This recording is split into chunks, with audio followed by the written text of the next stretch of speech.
Hello friends, जय Hind and स्वागत है आपका पीकेएम स्पेशल क्लासेस में। फ्रेंड्स, आज इस वीडियो में हम कवर करने वाले हैं सहायक बोरिंग टेक्नीशियन के लिए रीजनिंग, और रीजनिंग में पढ़ने वाले आज कैलेंडर। ठीक है, क्योंकि जो फ्रेंड्स जानते हैं कि आप सहायक बोरिंग टेक्नीशियन में रीजनिंग जो कि 15 नंबर की आने वाली है और काफ़ी इंपॉर्टेंट रोल प्ले करेगा, इसलिए रीजनिंग का वीडियो काफ़ी हेल्पफुल होगा। ठीक है फ्रेंड्स, तो फ्रेंड्स बस वीडियो का एंड तक बने रहें। जैसा कि आप थंबनेल में देख रहे हैं कि कोई भी दिन आप निकालें 2 सेकंड में, तो फ्रेंड्स आपको विश्वास दिलाना चाहता हूं कि आप वीडियो का एंड तक बने रहते हैं तो आपका वीडियो एंड होते होते, ठीक है, वीडियो का एंड होते होते आपके दिमाग में पूरी तरह से छप जाएगा कोई भी दिन कैसे जो है चुटकियों में निकाले 2 सेकंड में। ठीक है, तो फ्रेंड्स चलिए स्टार्ट करते हैं आज की वीडियो को। तो वीडियो में आगे बढ़ने से पहले बता दें कि वीडियो को जल्दी से लाइक कर दें, चैनल पर नए चैनल को सब्सक्राइब कर लें और बेल आइकन को प्रेस कर दें ताकि आपको सबसे पहले अपडेट मिलती रहे। तो चलिए स्टार्ट करते हैं आज की वीडियो को।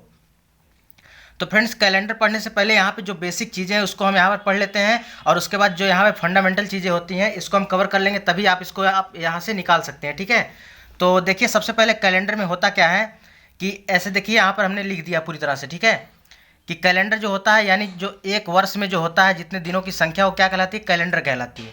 अब इसमें देखिए होता क्या है, 365 दिन जो होता है वो आपका एक वर्ष होता है, और एक वर्ष में 366 दिन भी होते हैं। तो इसको हम स्टेप बाय स्टेप समझते हैं, कब 365 दिन होता है और कब 366 दिन होता है। तो देखिए एक वर्ष में जब 365 दिन होता है तो उसे हम क्या कहते हैं, नॉर्मल ईयर कहते हैं, यानी क्या कहते हैं, उसे साधारण वर्ष कहते हैं। अगर एक वर्ष में दिनों की संख्या 366 दिन हो जाए तो उसे हम क्या कहते हैं, लीप वर्ष कहते हैं, यानी अधिवर्ष कहते हैं। लीप वर्ष को क्या कहते हैं, अधिवर्ष कहते हैं। और साधारण वर्ष जो होता है यानी 365 दिन का, उसमें फरवरी जो होती है हमारी 28 दिन की होती है, और जब फरवरी 29 दिन की हो जाती है तो हमारा जो एक साल होता है 366 दिन का होता है, यानी एक दिन जो है बढ़ जाता है। ठीक है, एक दिन बढ़ जाता है, यानी फरवरी जो है 29 दिन की हो जाती है। यानी जब 29 दिन की फरवरी हो जाएगी तो हमारा जो वर्ष होगा क्या हो जाएगा, लीप ईयर यानी अधिवर्ष हो जाएगा। अब देखिए कोई वर्ष जो है लीप ईयर है या नॉर्मल ईयर है उसको कैसे चेक करेंगे, तो कोई भी वर्ष हो उसको हम 4 से डिवाइड करेंगे, यदि रिमाइंडर 0 आता है यानी शेषफल अगर 0 आ जाए तो वह वर्ष जो होगा आपका अधिवर्ष होगा। और यदि यहाँ पे अगर डिवाइड नहीं होता है 4 से तो उसके बाद क्या होगा, या आपका साधारण वर्ष हो जाएगा। ठीक है, तो यहाँ से जो चीज़ें बन सकती थी हमने इसको कवर किया। अब इसको एग्जाम्पल के माध्यम से समझते हैं। ठीक है, देखिए जो पहला पॉइंट है कि लीप ईयर को कैसे पहचानें, यानी लीप वर्ष को हम कैसे चेक करेंगे। सपोज दैट आपका एक वर्ष है 1882। ठीक है, 1882 में आपको क्या करना है, लास्ट के 2 डिजिट लेना है। ठीक है, कोई भी वर्ष हो आपको जो कि 1800 से 1900, ठीक है, कोई भी वर्ष हो आपको लास्ट का 2 डिजिट लेना है। ठीक है, तो यहाँ से 1882 में हमने 82 लिया। ठीक है, क्या लिया हमने, 82 लिया। तो जब 82 यहाँ से लेंगे 4 से हम डिवाइड करेंगे तो 4 से डिवाइड यहाँ नहीं होगा। ठीक है, 4 से यह डिवाइड नहीं होगा, यानी क्या है, फरवरी 28 दिन की है। तो फरवरी 28 दिन का मतलब क्या है, ये हमारा साधारण वर्ष है, यानी लीप ईयर नहीं है। अब अगला चेक करते हैं, 1900 है, तो 1900 में हम क्या लास्ट में लिखेंगे, इसको 10 लिखेंगे। ठीक है, अब 10 से जब आप 4 को डिवाइड करेंगे, 4 से डिवाइड करेंगे तो उसके बाद यह भी नहीं कटेगा। ठीक है, तो नहीं कटेगा तो मतलब क्या, भाग नहीं जाएगा, तो भाग नहीं जाएगा तो यह क्या हो जाए, फरवरी 28 की हो जाएगी, यानी हमारा साधारण वर्ष हो जाएगा। अब नेक्स्ट चेक करते हैं, जैसे 2020 है, तो 2020 में आप क्या लेंगे, इसको 120 लेंगे। ठीक है, क्या लेंगे, 120। तो 120 में आप 4 से डिवाइड करेंगे तो इजीली जो है यह कट जा रहा है। ठीक है, यानी शेषफल आपका 0 आ जा रहा है। जब शेषफल 0 आ गया तो यानी आपका जो वर्ष होगा लीप ईयर होगा, यानी लीप ईयर में फरवरी कितने की होती है, 29 दिन की होती है फरवरी। ठीक है फ्रेंड्स, तो यहाँ से हमने चेक किया। अब देखिए कोई भी वर्ष हो कैसे आप चेक करेंगे। ठीक है, जैसे 1882 है तो आप 82 लेंगे, 1884 है 84 लेंगे। ठीक है, और उसके बाद आप मान के चलिए 1900 अगर लिखा है तो 1900 लिखा है तो आप उसको क्या मानेंगे, उसको यहाँ पर 10 मानेंगे। ठीक है, लास्ट के यहाँ पे जो है इसको आप 10 मानेंगे। ठीक है, उसी प्रकार अगर 1901 लिखा है, 1901 लिखा है तो इसको आप 11 मानिएगा।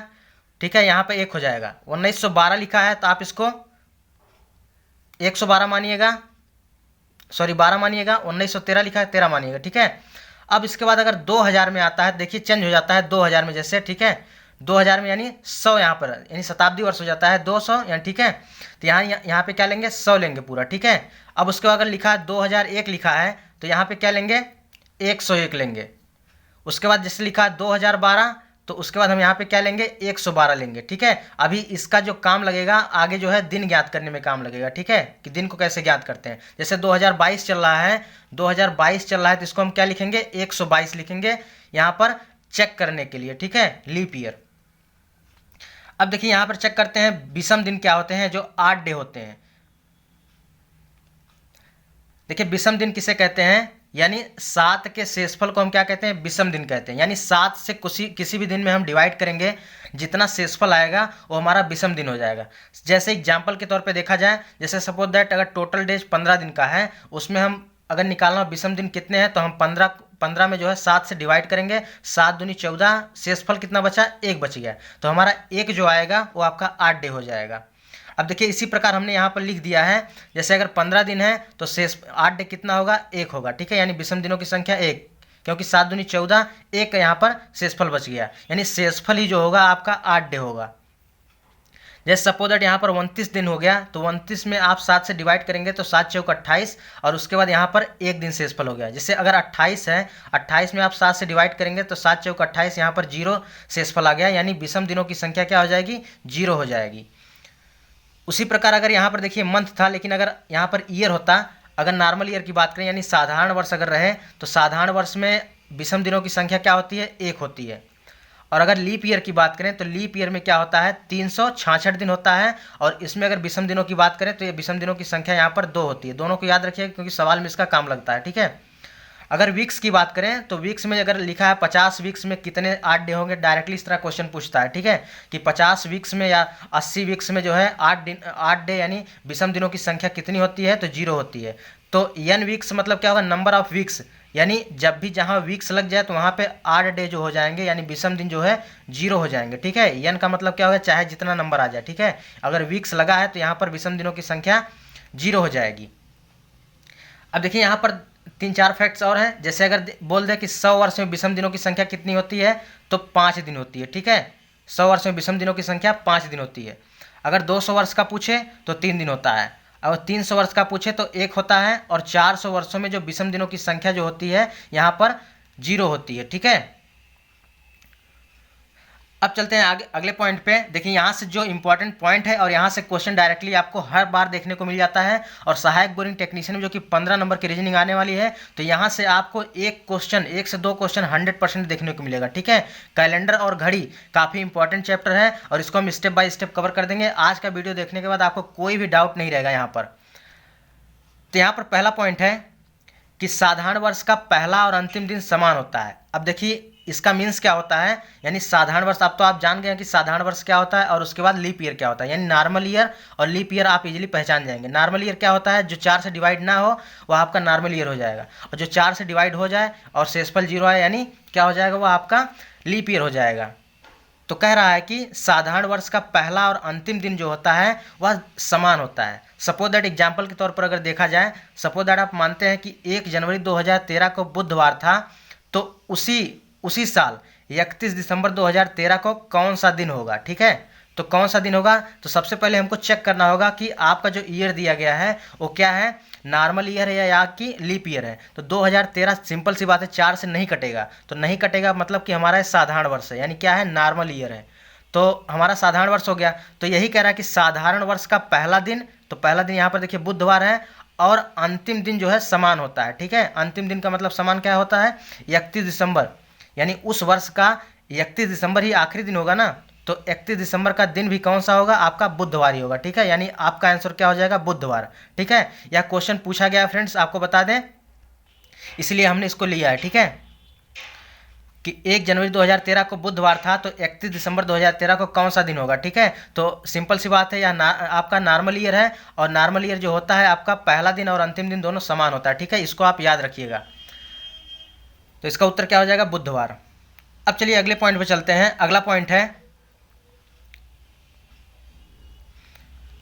है यहाँ पर कि अधिवर्ष यानी लीप वर्ष में जो अंतिम दिन और पहले दिन, जो अंतिम दिन होता है पहले दिन से एक दिन आगे बढ़ जाता है। यानी लीप ईयर में क्या होता है, सेम इसी का अपोजिट हो जाता है। लीप ईयर में जो होता है अंतिम दिन जो होता है वह पहले दिन से आगे एक दिन बढ़ जाता है। सपोज दैट एग्जाम्पल के तौर पर देखा जाए तो जैसे 1 जनवरी 2012 को सोमवार था, तो 31 दिसंबर 2012 को जो है कौन सा दिन होगा।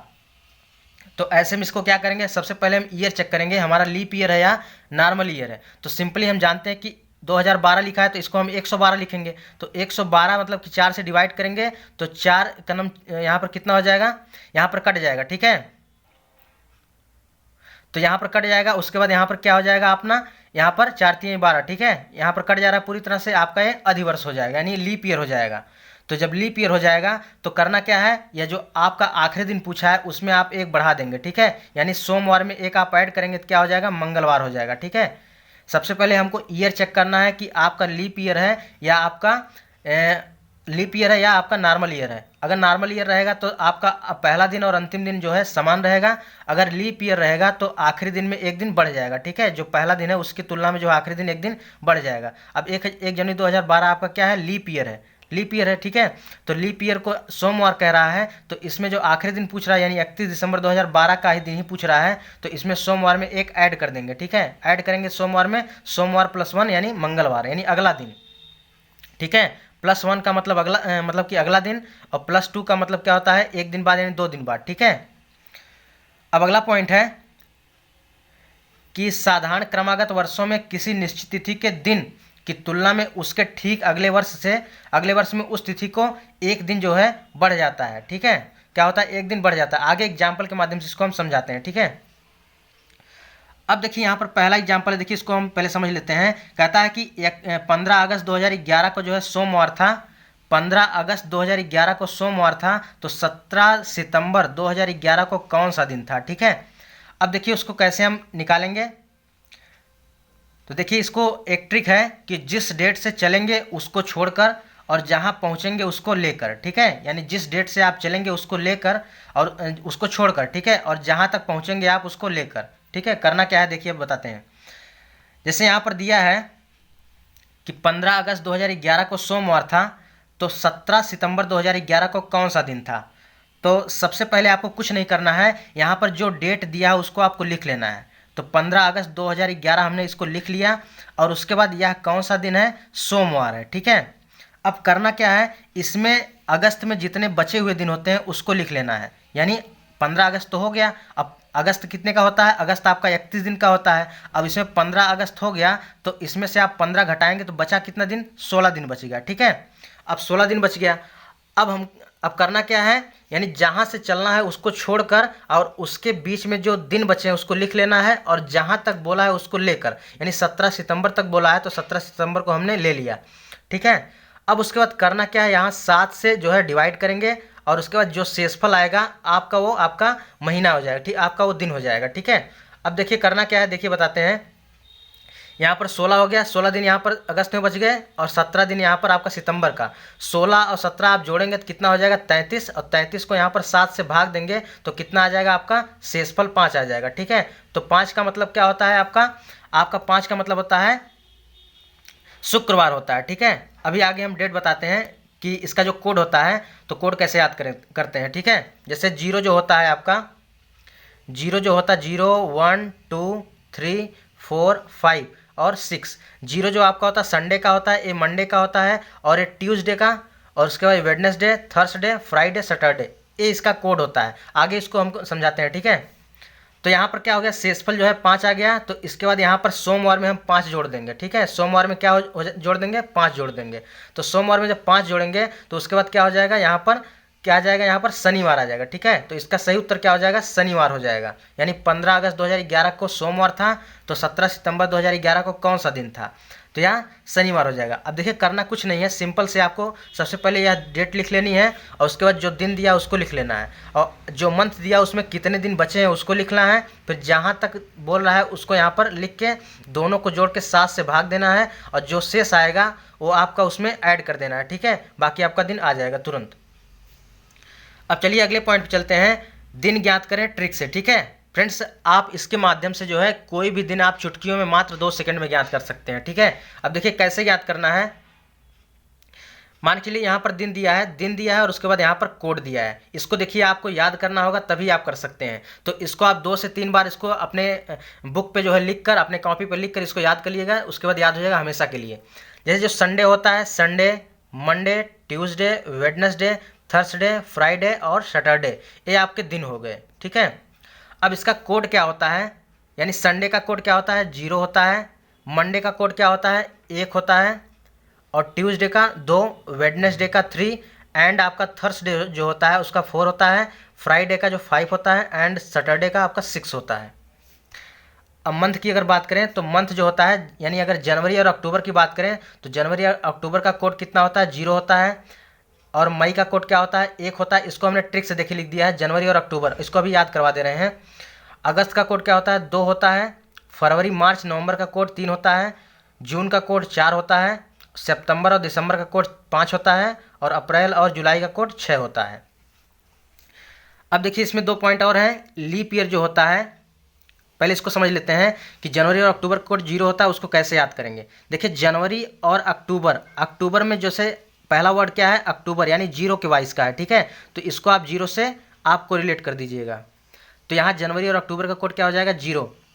मई, देखिए 1 मई को जो है विश्व श्रमिक दिवस मनाया जाता है, सभी को पता है, तो 1 मई, ठीक है। तो आप 1 मई याद कर लीजिएगा, ठीक है। अगस्त, अगस्त का कोड 2 होता है, इसको आप याद रखिएगा। नेक्स्ट है 3। देखिए फरवरी मार्च नवंबर, यानी फरवरी मार्च नवंबर, यहाँ पे 3 मंथ हैं। देखिए यहाँ पर 3 मंथ हैं और यहाँ पर 3 है, ठीक है। यहाँ पे 3 मंथ हैं और यहाँ पर 3 वर्ड, यानी 3 वर्ड हैं, 3 अक्षर दिए गए हैं और यहाँ पर इसका कोड भी 3 है। अब कौन कौन से हैं, फरवरी मार्च नवंबर। देखिए सबसे पहले आप क्या करते हैं, FM सुनते हैं। तो कोई बोलेगा नहीं, FM नहीं सुनते हैं, तो यानी FMN, ठीक है, यानी FMN, यानी फरवरी मार्च नवंबर। यहाँ पे 3 वर्ड है तो इसका कोड 3 हो जाएगा। अब देखिए जून, जून का कोड क्या हो जाएगा, जून में यहाँ पर आपके कितने वर्ड हैं, जून में यहाँ पर 4 वर्ड हैं, JUNE, तो यहाँ पर जून का 4 हो जाएगा। ऐसे भी याद कर सकते हैं, 4 जून की रोटी के लिए सब परेशान रहते हैं, ठीक है। तो जून का कोड क्या हो जाएगा, 4। अब देखिए सितंबर और दिसंबर का क्या होता है, 5। तो सितंबर और दिसंबर कहने में ही आपको 5 की वाइस लग रही है, तो यहाँ पर आपका 5 हो जाएगा। नेक्स्ट है यहाँ पर अप्रैल और जुलाई। अप्रैल और जुलाई का क्या होता है, 6 होता है, इसको भी आप याद रखिएगा, ठीक है। जुलाई का मीन्स यहाँ पर 6। अब देखिए इसी के माध्यम से हम जो है कोई भी दिन को ज्ञात करेंगे। अब देखिए इसको करने के बाद जो है यहाँ पर लीप ईयर और उसके बाद आपका जो साधारण वर्ष होता है, यहाँ पर क्या होता है, यहाँ पर देखिए जैसे हमने ज्ञात किया, जनवरी के लिए 0 होता है, मई के लिए 1 होता है, अगस्त के लिए 2 होता है, उसी प्रकार यहाँ पर ज्ञात किया। तो यहाँ पर जब अगर लीप ईयर हो, ये तो साधारण वर्ष के लिए है, अगर लीप ईयर हो जाए तो उसके बाद जनवरी का कोड 6 हो जाएगा। जो यहाँ पर जनवरी का 0 है ना, ये साधारण वर्ष में, अगर लीप ईयर हो जाएगा तो जनवरी का कोड 6 हो जाएगा और फरवरी का कोड यहाँ पर 2 हो जाएगा, ठीक है। बस केवल 2 ही अंतर है और कुछ नहीं। यानी अगर लीप ईयर रहेगा तो जनवरी का कोड 6 और फरवरी का 2 हो जाएगा। अगर साधारण वर्ष रहेगा तो जनवरी का कोड 0 और फरवरी का कोड क्या हो जाएगा, वही रहेगा जो आपको दिया गया है, और बाकी कुछ नहीं है। तो लीप ईयर क्या होता है, लीप ईयर जो 4 से कट जाता है वो लीप ईयर होता है, अगर 4 से ना कटे तो वह लीप ईयर नहीं होता, यानी साधारण वर्ष होता है, ठीक है। बाकी एग्जाम्पल के माध्यम से आगे हम समझते हैं। अब देखिए इसको हम पहला क्वेश्चन यहाँ पर लिए हैं, ठीक है। तो पहला क्वेश्चन यहाँ पर है कि 26 जनवरी 2012 को कौन सा दिन था। 26 जनवरी 2012 को कौन सा दिन था। तो इसको ज्ञात करने के लिए सबसे पहले क्या करेंगे, सबसे पहले आपको डेट लिख लेनी है। तो यहाँ पर 26 जनवरी दिया है तो 26 हमने लिख लिया, ठीक है। उसके बाद यहाँ पर सबसे बाद में चेक, यहाँ सबसे बाद में या सबसे पहले भी चेक कर सकते हैं कि आपका जो 2012 दिया गया है लीप ईयर दिया गया है या आपका नॉर्मल ईयर दिया गया है, ठीक है। तो जब 2012 है तो इसको हम क्या लिखेंगे, 112। क्या लिखेंगे, 112। जब 112 लिख दिए यहाँ पर तो यहाँ 4 से डिवाइड किए, क्या हो गया, 4 से डिवाइड करने पूरी तरह से यह कट जा रहा है, ठीक है। तो यानी आपका क्या हो गया, लीप ईयर हो गया। तो लीप ईयर में हमने अभी बताया कि जनवरी का कोड जो होता है क्या होता है, लीप ईयर में जनवरी का कोड 6 होता है और फरवरी का 2 होता है। तो यहाँ पर हमने जनवरी का कोड लिख दिया, जनवरी का कोड 6 हो गया। उसके बाद यहाँ पर 2012 लिखा है तो इसको 112 लिखेंगे। अभी इसके पहले हमने बताया था अगर 2013 लिखा है, 2013 लिखा है तो उसको आप क्या लिखेंगे, 113 लिखेंगे। 2014 लिखा है तो उसको 114 लिखेंगे, ठीक है। इस तरह से आपको करना है। अब देखिए 2012 लिखा है तो इसको हमने 112 लिख दिया। अब उसके बाद 112 में, अब उसके बाद करना क्या है, 112 में आप 4 से डिवाइड करेंगे, कितना भागफल आएगा, 4 से डिवाइड करना है, ठीक है। तो 4 से डिवाइड करने पर आपका जो है 28 आपका भागफल आ गया। तो यहाँ पर हमने भागफल लिख दिया, ठीक है। अब जब यहाँ पर हमने भागफल लिख दिया तो उसके बाद यहाँ पर क्या बचा, अब देखिए यहाँ पर क्या हो गया, 26 हो गया, 6 हो गया, 112, 28। अब इसको और छोटा कर लीजिए। छोटा करने का मतलब आप 7 से भाग करके छोटा कर सकते हैं, ठीक है। तो यहाँ पर 7 से भाग करेंगे तो 7 से भाग करेंगे, यहाँ पर 7 त्रिक 21, 21 5 26, यानी 5 शेष बचा, ठीक है।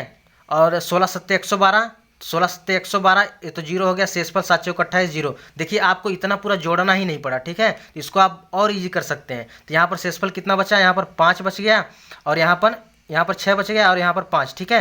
तो यहाँ पर क्या हो जाएगा आपका 6 5 11, तो 6 5 11 हो गया। 11 में आप 7 से भाग करेंगे तो कितना शेषफल आएगा, 11 में अगर 7 से भाग करेंगे तो यहाँ पे 7 से भाग करेंगे तो 7 एक नम 7, 7 एक नम 7 और 7 4 11, जो शेषफल आया आपको दिन बताएगा, ठीक है, दिन बताएगा। तो चौथे नंबर पे क्या आता है आपका बृहस्पतिवार आता है, यही हमने बताया ना, चौथे नंबर पे क्या आता है आपका बृहस्पतिवार। 4 नंबर कोड किसका होता है, बृहस्पतिवार का, ठीक है। तो इसको आप एक बार कोड याद कर लीजिएगा। देखिए यहाँ से हमने इजीली कर लिया बहुत आसानी से। अब चलते हैं नेक्स्ट क्वेश्चन पे। अगला क्वेश्चन दिया है कि 15 अगस्त 1947 को कौन सा दिन था। 15 अगस्त 1947 को कौन सा दिन था। तो देखिए 15 अगस्त, तो सबसे पहले आप 15 लिख लीजिए, तो 15 हमने लिख लिया। अगस्त का कोड क्या होता है, अगस्त का कोड 2 होता है। अब 1947 है तो इसका आखिरी 2 डिजिट लिखते हैं, तो 47 हो गया। अब 47 में हम इससे 4 से डिवाइड करेंगे, तो 4 से डिवाइड करेंगे 47 में तो 11 बार जाएगा, तो भागफल कितना आएगा, यहाँ पर 11 आ जाएगा, ठीक है, भागफल 11 आ गया। अब करना क्या है, या तो सभी को जोड़कर आप 7 से भाग दीजिए, या तो आप पहले ही 7 से इसको और छोटा कर लीजिए, तब जाके जोड़ के 7 से भाग दीजिए। तो यहाँ पर 7 दूनी 14 यानी शेषफल 1 बचा। फिर उसके बाद 7 से यहाँ डिवाइड करेंगे तो यहाँ पर कितनी बार जाएगा, यहाँ पर शेषफल आपका 5 बचेगा, ठीक है। अब उसके बाद 7 का नाम 7, 7 4 11, ये 4 हो गया। अब बताइए सबको जोड़ दीजिए, तो 1 + 2 + 5 + 4, ठीक है, यानी 1 + 2 + 5 + 4 अपॉन 7 कर दिए। 7 से भाग दे दीजिए, 7 से भाग देने पर कितना आएगा। अब देखिए 7 से भाग देंगे तो यहाँ पर देखिए सबसे पहले जोड़ने पर कितना आया, 12 आ गया, ठीक है। 12 में अगर 7 से भाग देंगे तो 7 एक 7, 7 5 12, ये जो 5 आया है क्या है, शेषफल। और शेषफल भी हमारा क्या बताता है, दिन बताता है, ठीक है। तो 5वें नंबर पर क्या आता है, शुक्रवार आता है। अभी देखिए हमने दिखाया था आपको कि देखिए 4 नंबर पे क्या आता है, थर्सडे आता है, और 5 नंबर पर शुक्र आता है, ठीक है, यानी शुक्रवार आता है। यानी संडे का 0, मंडे का 1, ट्यूसडे का 2 होता है, वेडनेसडे का 3, थर्सडे का 4 और फ्राइडे का 5। यानी जो अगर इतना शेषफल आए, ठीक है, तो इसमें से आपका दिन हो जाता है, ठीक है। अगर 0 आता है शेषफल तो संडे हो जाएगा, अगर शेषफल 1 आता है तो मंडे हो जाएगा, शेषफल अगर 4 आता है तो थर्सडे हो जाएगा, शेषफल 5 आता है तो आपका फ्राइडे हो जाएगा, शेषफल अगर 6 आता है तो आपका सैटरडे हो जाएगा, ठीक है।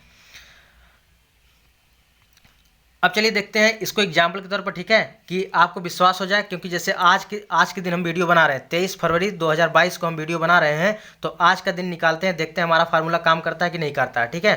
तो देखिए आज जो है, आज 23 फरवरी है, तो 23 फरवरी हमने लिख लिया, ठीक। अब उसके बाद क्या है, अब यहाँ पर चेक करेंगे जो 2022 दिया गया है, तो 2022 आपका लीप ईयर है या आपका साधारण वर्ष है। तो सिंपल सी बात है, 2022 को हम क्या लिख लेंगे, 122। तो 122 को हम 4 से डिवाइड करेंगे तो यह पूरी तरह से डिवाइड नहीं हो रहा है, ठीक है। तो पूरी तरह से डिवाइड नहीं हो रहा है, तो हमारा क्या हो गया, नॉर्मल ईयर हो गया। तो नॉर्मल ईयर में फरवरी का कोड क्या होता है, तो नॉर्मल ईयर में फरवरी का कोड 3 होता है। हमने कैसे याद करवाया था, FMN, यानी FMN का मतलब क्या हो गया, फरवरी मार्च नवंबर, नवंबर का कोड कितना होता है, 3 होता है। तो यहाँ पर फरवरी का कोड हमारा कितना हो गया, 3 हो गया। अब उसके बाद 2022 को हम लिखेंगे 122, और उसके बाद यहाँ पर 4 से भाग देने पर 122 में कितना बार भागफल गया, 30। तो यहाँ पर भागफल हम लिख लिए 30। अब या तो शुरू में ही आप काट लीजिए, या तो सभी को 23 + 3 + 122 + 30 सभी को जोड़कर आप 7 से भाग करिए, जो शेषफल आएगा वही उत्तर हो जाएगा, ठीक है। या तो सबसे पहले ही आप उसको 7 से डिवाइड कर लीजिए, इसको और छोटा कर लीजिए। तो आप 7 × 21, तो यहाँ पर शेषफल 2 आया, मतलब कि यहाँ पर शेष बचा 2। अब उसके बाद यहाँ पर 3 तो जाएगा नहीं, तो यहाँ पर काटेंगे तो यहाँ पर जाएगा 7 एक 7, यानी 17 सत्ते, यहाँ पर कितनी बार जाएगा, 3 शेषफल बचेगा, ठीक है।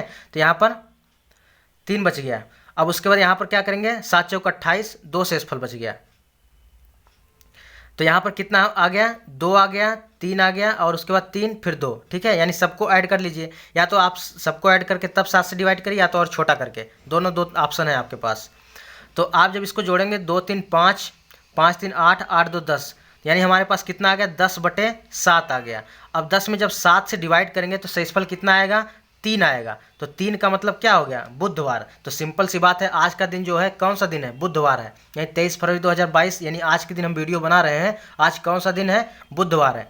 तो फ्रेंड्स आशा करता हूँ आप लोग को ये बातें समझ में आई होगी। और फ्रेंड्स इससे आपका एक सिंगल भी क्वेश्चन गलत नहीं होगा। आप इस वीडियो को 1 से 2 बार देख लीजिए, बाकी अपना नोट्स बना सकते हैं, ठीक है। फ्रेंड्स इसकी पीडीएफ की बात करें तो वीडियो के डिस्क्रिप्शन बॉक्स में टेलीग्राम का लिंक दिया गया है, वहाँ पर इसका पीडीएफ हम सेंड कर देंगे, ठीक है। और यहाँ से एक आपका सिंगल भी क्वेश्चन गलत नहीं होगा। और यहाँ पर सहायक बोरिंग टेक्नीशियन का जो पेपर होने वाला है, यहाँ पर आपको एक क्वेश्चन 1 से 2 क्वेश्चन 100% देखने को मिलेगा, ठीक है। तो फ्रेंड्स इस वीडियो को आप पूरा एंड तक जरूर देखिए। और फ्रेंड्स यह वीडियो कैसी लगी कमेंट बॉक्स में जरूर बताइए। बाकी मिलते हैं नेक्स्ट वीडियो में, तब तक के लिए धन्यवाद।